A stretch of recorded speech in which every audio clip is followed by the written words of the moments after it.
More than 70% of men and women admit to feeling insecure in some area of their lives. This feeling often leads to failed relationships, depression, fear, and self-sabotage. But now the question is, how do we overcome this? In this video, we will uncover 6 different ways of dealing with your insecurities and reclaiming your life. As always, I'm Edison Cordero. And I'm Darren.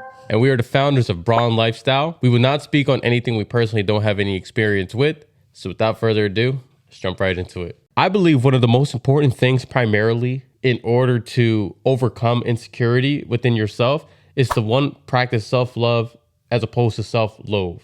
Yeah, I agree, man. And a lot of times, it's easier said than done. Practicing self-love is one of the biggest things to help with insecurities. And it's not often the easiest thing to do. A lot of people that look in the mirror and they don't like what they look at. They see one certain feature that they hate. Yeah, they might have some moments where they're confident, but they don't truly love themselves. Because if they truly love themselves, they wouldn't see those little blemishes as imperfections. They would embrace every aspect of themselves. So I think that's one of the biggest and most important things when it comes to overcoming insecurities is finding that self-love. I mean, like attracts like. You'll find that when it comes to a situation as a relationship, one insecure person will attract another insecure person. One insecure person tries their best to build up the other insecure person, while the other insecure person tries their best to build up their other insecure person. But the problem is, in doing so, it ultimately results in catastrophe within the relationship because of the fact that you have 2 insecure people that are trying to build each other when they have yet to build themselves from within. First and foremost, their inner world is out of place. They haven't had control of their inner world, but they want to help you with yours. And what we find is in relationships with these insecure individuals, they struggle to find that within themselves. So even though they try to help another person overcome insecurities, their own insecurities eventually step in. And the next thing you know, they come up with thoughts like, maybe this person's cheating on you. Maybe you're boosting this person's confidence too much that now they think that they're too good for you. Let me ask to check their phone. Let me ask to see who they've been with. Let me ask them why they're dressed a certain way to go out. And it's these type of insecurities as well that ultimately wreak havoc in your relationship and will ultimately bring your relationship to a crashing end. Realistically, nobody wants to be in a relationship where they're constantly being interrogated for every action they make and every decision they make. Dial in on whether that toxicity is spurring from an insecurity or is it spurring from past trauma that they still haven't healed from. If you don't love yourself, how can you possibly love another person? Because if you don't know that true self-love, how can you expel it onto another person? Also, if you're insecure about yourself, you're always thinking that you're ugly. Once you start thinking that way, every single person you see either look at your partner or your partner glances at, you start getting that back. Oh, why is he looking at him? Why is he looking at her? You have to look at yourself and realize your partner is with you because of you. And the more that you let this insecurity boil up, it's going to be almost like a monster, right? It's driven by your self-doubt. So the more self-doubt you give yourself, the bigger this monster becomes.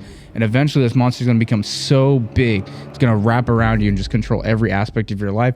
So you need to look at yourself and be like, okay, well, I don't like my jawline. And just start finding ways to either 1, improve your future, or 2, find a way for you to accept yourself, which isn't always easy. It comes down to finding things that you're grateful for within your life and things that you can truly look at yourself and say you're proud of. Things that you can look yourself in the mirror and be like, I'm blessed to have this. Some people think that they have it bad, but there's always someone out there that has it worse.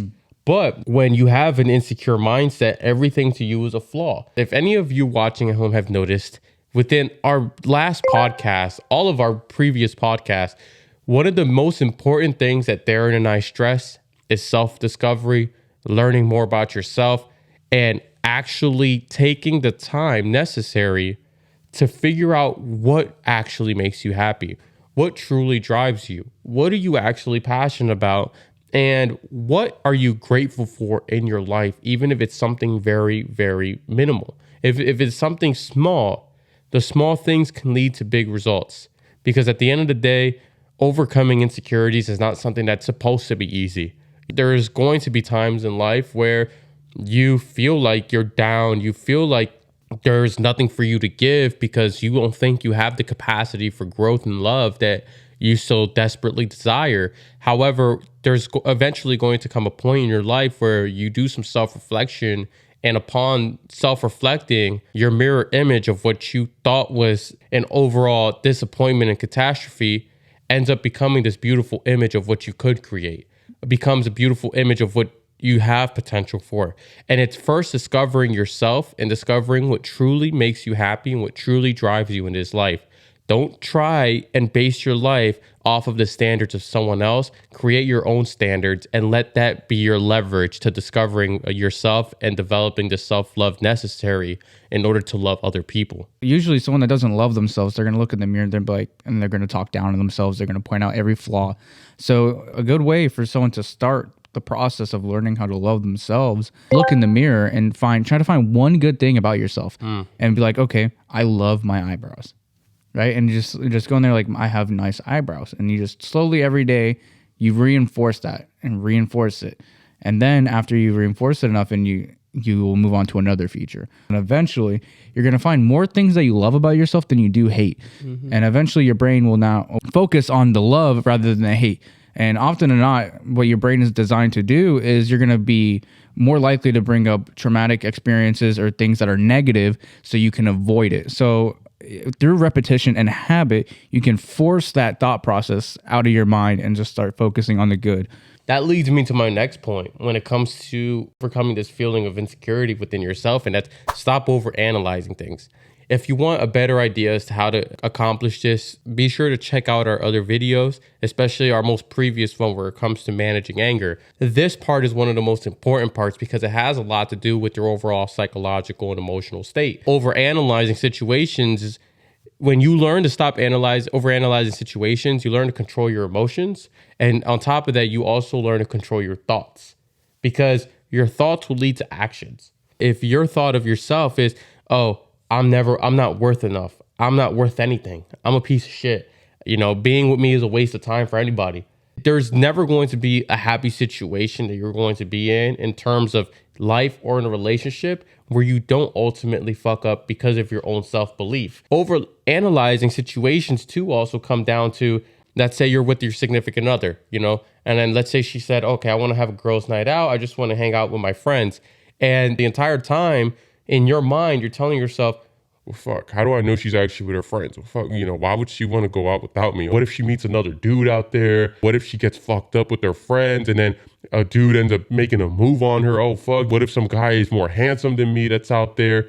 And those are fucking thoughts that start to circulate in your mind when you're an insecure person that ultimately brings your relationship to its end. And usually you're the blame about 99% of the time because of the simple fact that you couldn't stop overanalyzing situations and overthinking things.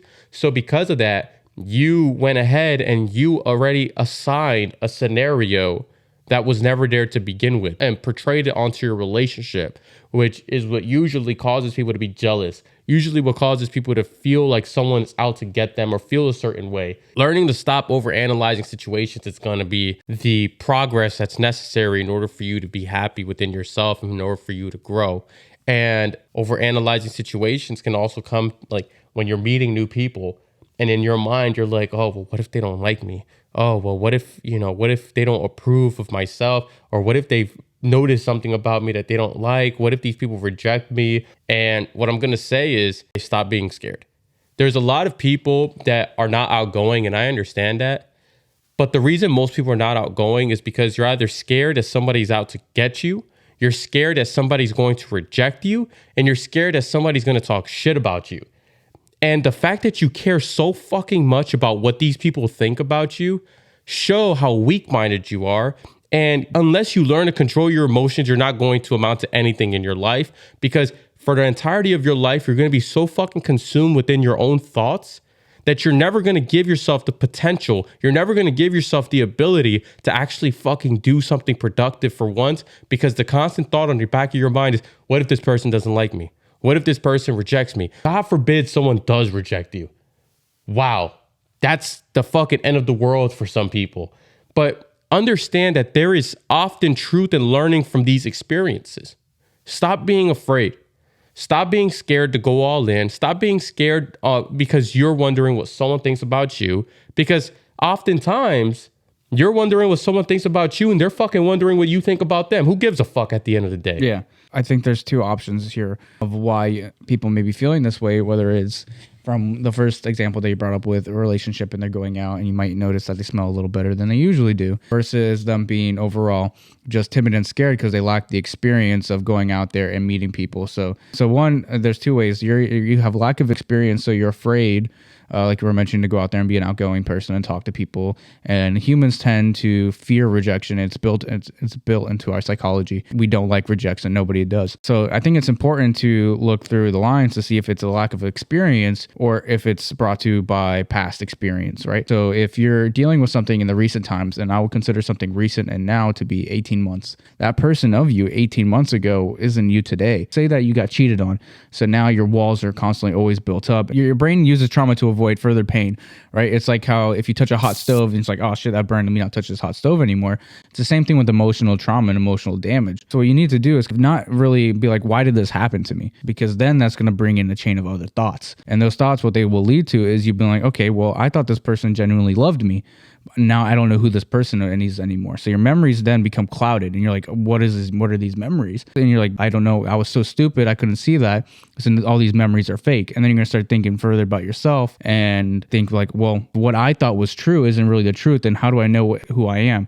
So all these issues are going to bring and sprout the insecurity even more, like what I was talking about earlier, that giant insecure monster keeps growing and growing and growing. So what you need to do is look at the person itself and be like, okay, who is this person? And then once you find that root cause of that person, that will help you overcome and be more trusting for the people that come forward to your life. So instead of just blaming everything in the world, you got to look at that person and then find and define what is good, your moral compass, what is good and what is bad, what is evil and what is pure. Then you can identify that person that caused it as the evil, not relationships as evil. When you're outside and you're scared, maybe you have past trauma where you got embarrassed. Well, figure out how long ago was it? And was it really embarrassing? And then I need you to also think that person that you feel embarrassed about that has seen the situation, they probably forgot already. They probably forgot maybe about a day later. They have no idea. They don't remember. And you're constantly living that past trauma. So you need to realize they forget and you have to move on from it. And it happens to everybody. A lot of people like to think that their pain and their trauma is exclusive to them. It happens to everybody, right? You're not alone. That's why a lot of people love to diagnose themselves, and they're happy when they're diagnosed with an issue because they want to know they're not alone. Once you get, as you mentioned, put in a category, people at that point stop doing anything to change it. Yeah. Because for as long as they live, they're going to walk around going up to people and be like, the reason I'm acting like this is because I have this problem. Yeah, my doctor told me that. And then they use it as a crutch rather than a way to be like, okay, I have this. How can I overcome and heal this? Instead, right. Yeah, I understand. And they lose power within their own emotional mental control.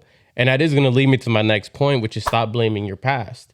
Okay, so stop blaming your past. Your current habits make up your present, because the past events that occurred in your life, you have two choices. You can either view it as something negative that's going to hinder you for the rest of your life, or you can view it as something positive that you can learn from and continue to grow from. And a lot of people, they will use this past trauma, especially in relationships and whatnot, and allow that to be the reason why they never have a successful relationship, because someone did them wrong, someone cheated on them, someone broke their heart. So because somebody broke their heart, now they have their guard up and think everybody's cheating on them. But in reality, there's often a scenario where you have to disassociate that, oh, this person's probably just insecure, that's why they're cheating on me. Because there's also a such thing that's called psychological projection, in which somebody may be cheating on you. So the reason they would accuse you of cheating on them is because if they know, given the event that they are caught cheating, they can say, hey, listen, the only reason I cheated is because I thought you were cheating on me. And don't confuse insecurities with narcissism, because there's some narcissistic traits that will co-align with insecure traits. But of course, if you haven't seen our video on detecting the traits of a narcissist, I highly recommend viewing that and make it a little bit easier in your discovery. I've been in relationships where I got cheated on. And I've been in very toxic relationships where I felt as though there was like no hope. And what I learned through those experiences, I would not enter a relationship with a partner that I know I can't trust from the beginning. And a lot of people make the mistake of entering a relationship without trust, having trust issues from the very start of a relationship, and then they wonder why none of the relationships succeed. You come into a relationship and you automatically don't trust the person that you're in the relationship with. That's going to automatically lead to conflict. That's going to lead to conflict within yourself. People are going to put on a good act probably for the first few months and act like they're the best person to be with. But then over time, you're going to notice these traits of, oh, this person's always jealous. This person's always questioning everything I do.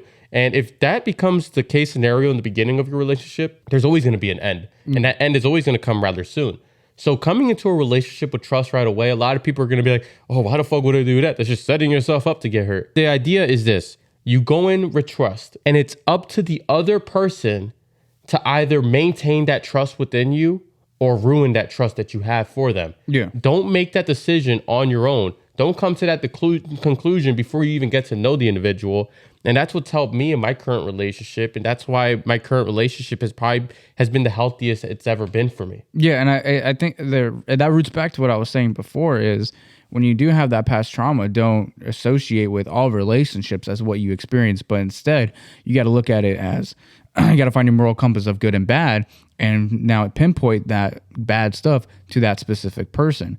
So like how you do with your past relationships, instead of having the entire idea of being in a relationship as something that's hurtful, you put all of that onto that specific person, right?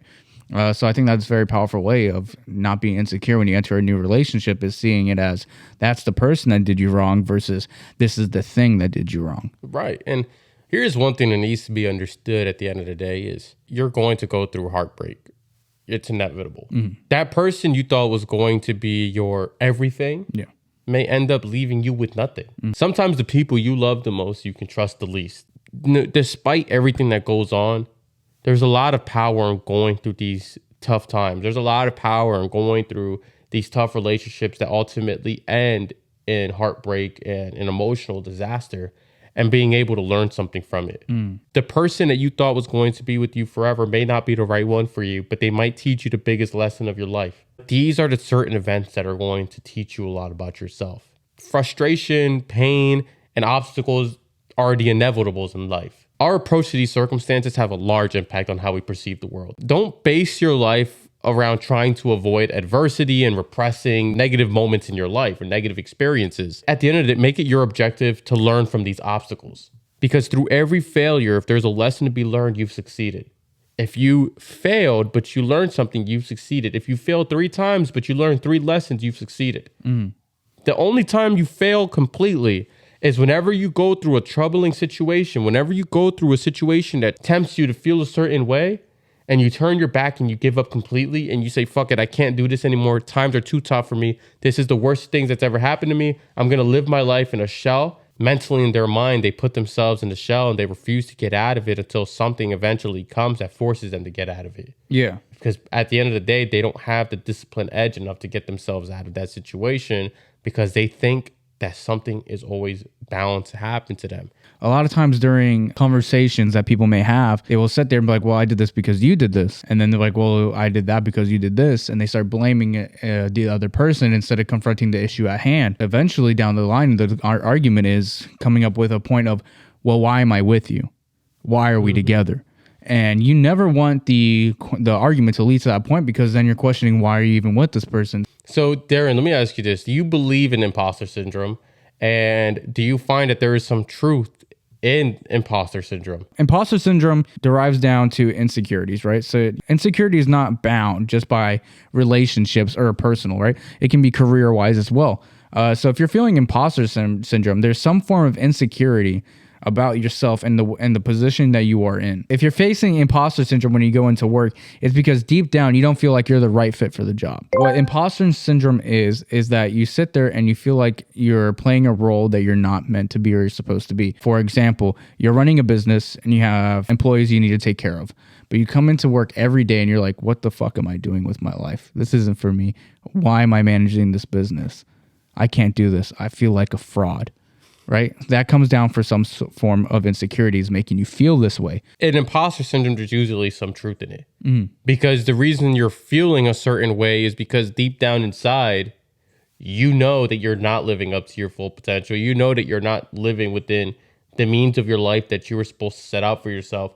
But also within imposter syndrome, it can also be that you're just being too hard on yourself. You know, if you're a perfectionist and things are not lining up the way that you want them to, you will experience a case of imposter syndrome because you want everything to fall within your image. So you're going to be hard on yourself when in reality, being hard on yourself it's a good thing. You know, being hard on yourself, it's good. But when you're too hard on yourself for too long, it can actually start to eat away at you.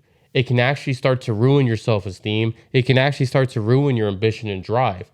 So it's very important to distinguish between you just trying to keep yourself on track and you just tearing down your own image, which is ultimately going to tear down your entire business. And that's going to eventually lead to disaster, not only in business, but in your personal life and in your relationship. So it's extremely important to identify whenever you are being overly hard on yourself, or identify whether you are being a perfectionist, because nothing is going to be perfect in life. When the majority of life is not so perfect as it seems, then you would find that you're mostly going to be disappointed for the entirety of the time. And that's why I don't like the saying that goes, practice makes perfect. Practice doesn't make perfect, it makes progress. And progress will bring you close enough to being damn perfect. Yeah. And I think it's also important too, like what you were mentioning is a lot of people, they will sit there and they'll give them these crazy goals, crazy deadlines that are kind of like not achievable in a way. And then they're hard on themselves all the time, and then it just makes them feel terrible, and then it builds up this insecurity and this doubt, like that little doubt monster I was mentioning. It's important too to actually appreciate the little wins. You know, like say you set a goal for 100 sales, right? However, you only made 50 sales. Well, look at the bright side. That's 50 people you've got to buy your product. That's 50 more times you've gotten a yes. So you got to look at the little wins and celebrate it, man. Don't always look at everything in a negative way. So that way that doubt in the back of your mind doesn't continuously grow and grow and grow and eventually consume you, which will eventually destroy your whole business. So you celebrate these little wins to help boost some confidence in you and also help establish some realistic goals, right? So if you've been constantly setting a goal of, you know, I want to make $100,000, and then you never make $100,000, but guess what? You went from 40K to 45K, 48K, and then 52K. Yeah, you're not your 100,000, but yeah, look at all that progress you made. You jumped 12K in yearly income. You celebrate that win, so you don't constantly build that self-doubt in your head. Yeah, and that also is going to lead me to the next point, which is stop comparing. Stop comparing yourself with other people. Stop comparing your progress with other people's accomplishments and achievements. If your goal was, I'm going to hit 50 sales and you end up hitting 100, don't say, oh, fuck, I hit 100 sales, but fucking Sally in the corner over there did 200 sales. Fuck, you know, like I'm nothing. I'm never going to amount to nothing.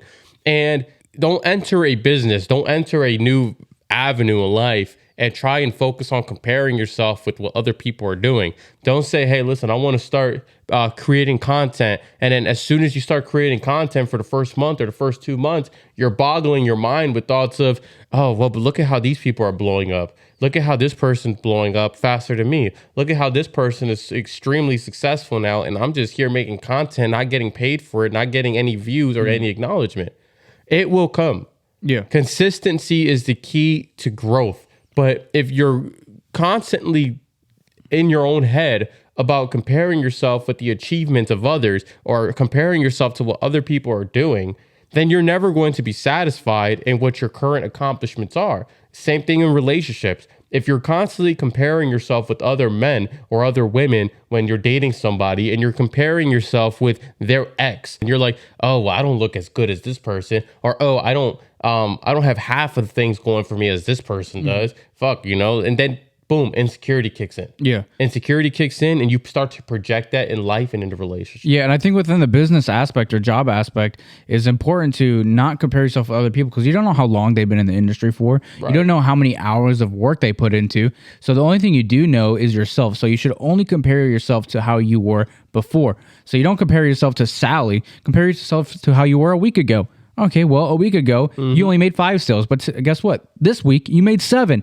That's progress. So you need to compare yourself to how you were before. If you're not progressing yourself and you compare yourself to Sally, you're always going to get hurt. You're going to get let down. But what you need to do is compare yourself to the previous you and realize that there is progress to be made and you are getting better so that doubt doesn't build up.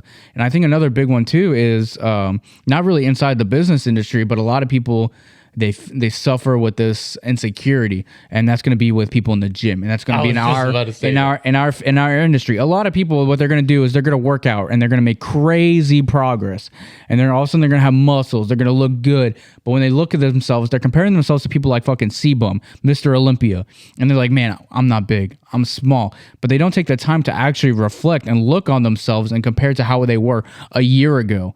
Like, it's crazy. You need to compare yourself to who you were, because everyone's body's different.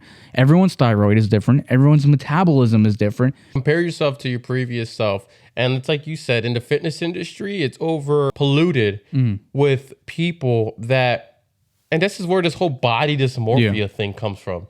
And it's because rather than people appreciating their own progress and their own growth, they'll look themselves in the mirror, they'll look at somebody else that's bigger than them and be like, oh, fuck, well, I'm not as big as this person.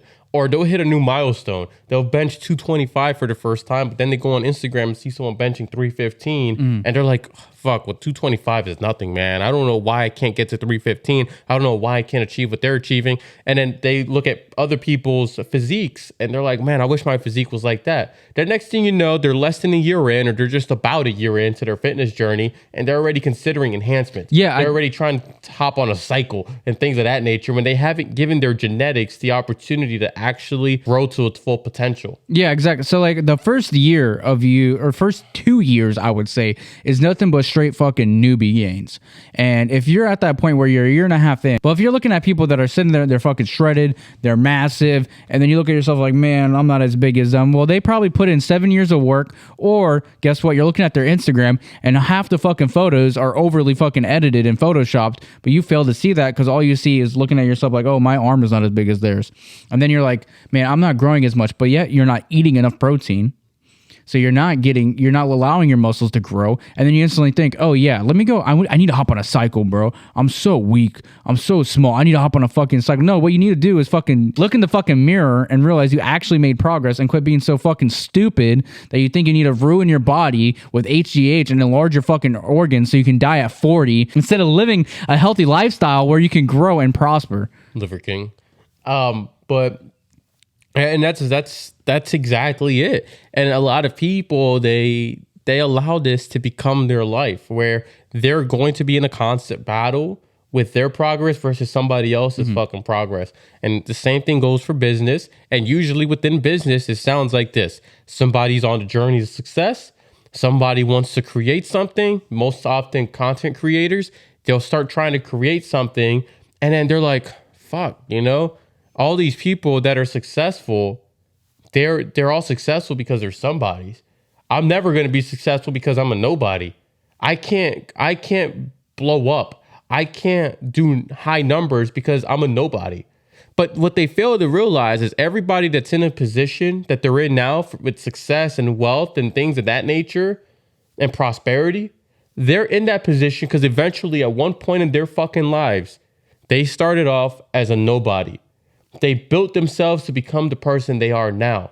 Everybody that's in place, that's in a position of influence and fucking power and wealth, they started off as nothing and they became something. If Mr. Beast had told himself when he was making Minecraft videos on YouTube to begin with, and he was like, fuck, I'm never going to be like PewDiePie. PewDiePie's already a somebody. I'm a nobody. I'm just starting this off. I'm never going to be at his level because nobody knows who I am. Do you think Mr. Beast will be in the fucking position he is now, surpassing PewDiePie?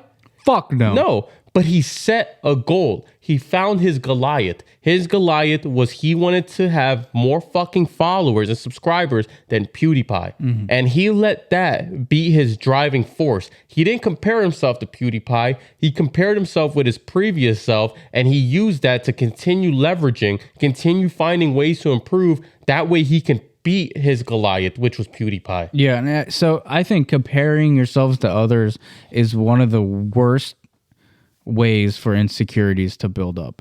And it's one of the hardest things to avoid, because as a human, we're very competitive. right? It's in our DNA. We're competing for, as men, we're competing for women. We're competing for land. We're competing for food to hunt. So in a way, it's like ingrained in us to compare ourselves and try to compete and be better. But in this day and age, with all the enhancements that are going on, like in the gym, that comparing and that competition is now skewed because there's no actual peer competition then. So now what you have to do is put that competition with yourself and be at competition with yourself and your past. Because if you're not beating your past, then you're never going to beat that fucking dude next to you. Another thing too would be control your negative thoughts. Yeah. Whenever you have a negative thought, question them. Doubt your own thoughts. And don't let your negative thoughts amass itself into something that's ultimately going to result in self-sabotage and ultimately ruin your fucking perception of yourself and reality. Because a lot of people, they would have negative thoughts. They will think someone's out to get them. They will think their significant other is going to cheat on them. They will think that they're never going to amount to anything in life because they are not a somebody yet. Yeah. And they will let that be their fucking life. They will let that be the thing that causes them to fucking fail miserably. Yeah. And then what are they going to tell themselves? See, I was always right. I was always right. I knew that this person was going to fucking leave me. Oh, I knew that this business wasn't right for me because I'm a nobody. Yeah. But in reality, they were never right. They just believed something so fucking much that they let it control how they went forward with their lives. And they didn't put the fucking work necessary to achieve great things. And I'm going to say it's simple as a saying that goes, whether you believe you can or you believe you can't, you're right. One of the important things to do when you're challenging these negative thoughts is when that doubt starts creeping in, you're like, oh, maybe I'm not good enough for them. Maybe I'm not good enough for my partner. You're like, no, I am good enough for my partner. That's why I'm in a relationship with my partner.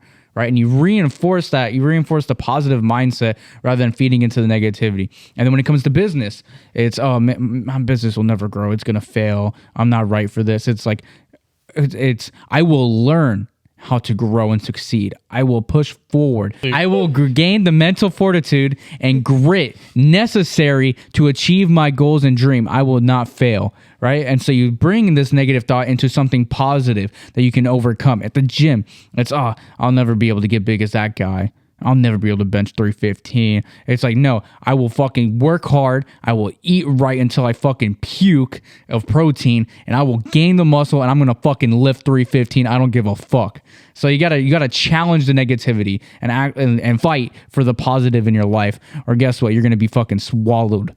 And that's it. It's like, look at yourself every day in the fucking mirror and say, I am going to fucking achieve this. I'm going to fucking do this. No, I don't give a fuck what anybody says about me. My life is under my own hands and my own control.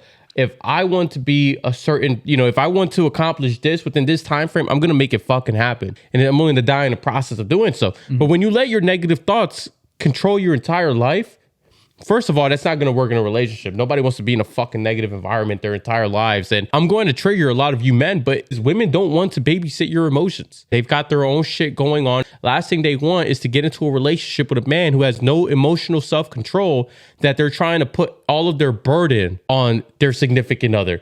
They don't want to be the person that has to fucking hold your hand 24/7 because you can't fucking have full self-control. You're constantly insecure. You're constantly fucking jealous. And you think that the world owes you something. If you don't have control over your emotional state, don't fucking put the burden on somebody else to do the job for you. Of course, women are going to want men to talk to them about their emotions. However, they don't want to sit there and fucking babysit a toddler that can't control themselves. Learn to first practice self-love, which is what we started off with. After you do so, learn to control your emotional state. If you have no self-control, don't look for somebody to instill that control within you. Yeah, exactly. So don't be a fucking baby, man. Don't sit there. Don't baby rage. Yeah, don't be a fucking baby. And I understand that you may feel some self-doubt. That's why you need to practice the self-love like we talked about. And don't sit there and try to infect and project all your emotions, all your insecurities onto your woman, because that's going to build tension within the relationship. And if you are feeling this way and you feel like you're trapped and you're never going to succeed and you're never going to get out of this insecurity, I feel like one of the most important parts of it is actually developing and trying to work on a mindset that's willing to grow and improve rather than a mindset that's stuck in this self and negativity. Yeah, so developing a growth mindset is Yeah. essential. And it all starts with figuring out who's in your inner circle that's not going to promote a growth mindset within you and that's not willing to grow with you and only constantly pushes the agenda that you should be insecure and emotional. So associate yourself with people that are only going to help you grow, that are only going to put you in a position to excel and succeed in life. Because having the wrong people in your inner circle is only going to attract the wrong outcome. So, yes, it's important that you first identify these signs in yourself and work on yourself. But if you try and work on yourself and you have the wrong people with you that are not going to help bring you up or that don't have that same growth mindset, disassociate yourself from them, detach yourself from them, focus on yourself or focus with surrounding yourself from people that are only going to bring you up and it's only going to continue to promote that growth from within you. I agree. You need to surround yourself with a positive environment. And I want to touch up on a couple of things, right? So if you're a woman and you're constantly around people that are constantly bashing men, hating men, you're around fucking men haters, what you need to do is you need to separate yourself from that, because eventually they're going to toxify your mind and you're going to end up hating your man. And then if you're a guy, if you're constantly hanging around incels that hate women, what you need to do is separate yourself from there and learn to love and embrace women, because we all need more love in our life. And the root cause of insecurity is a lack of love, I think, a lack of love for yourself. And what you need to do is learn how to love yourself. You need how to learn to love the people around you. Today's society, today's day and age of social media, they're trying to further push the notion that women have to be against men and men have to be against women. You see this all the time on social media. All I see is weak men blaming women for their fucking life, for the reason they're in the position that they are.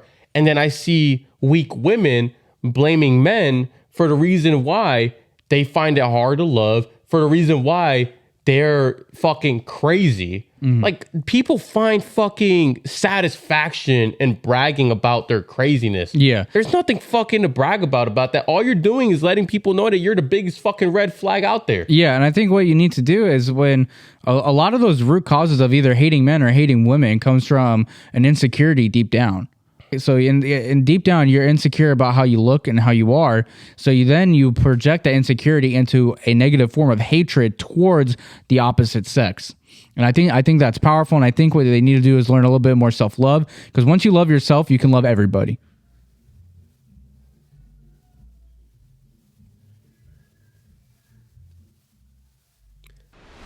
It could be a